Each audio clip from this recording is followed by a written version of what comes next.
কিছু মানুষকে বোঝানোর ক্ষমতা আমাদের নেই, তাই নিজে থেকে দূরে সরে যাওয়াটাই বুদ্ধিমানের কাজ। পৃথিবীতে সবচেয়ে নরম জিনিস হচ্ছে মানুষের মন। এটা ভাঙতে কোনো হাতুড়ির প্রয়োজন হয় না, শুধু মুখের কয়েকটি অবহেলিত ভাষাই যথেষ্ট। পৃথিবীতে সবচেয়ে আপন মানুষ হলো মা। কেউ যদি অবহেলা করে, দোষ তার নয়, দোষ নিজের। কারণ তার কাছ থেকে তুমি বেশি আশা করেছিলে।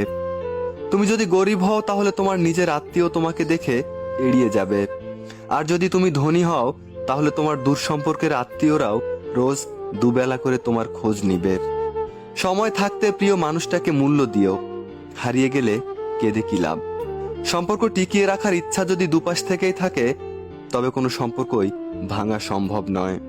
যদি কমে যায় ভালোবাসা আর বেড়ে যায় দূরত্ব, বুঝে নিও প্রয়োজনের চেয়েও বেশি তুমি দিয়েছিলে গুরুত্ব।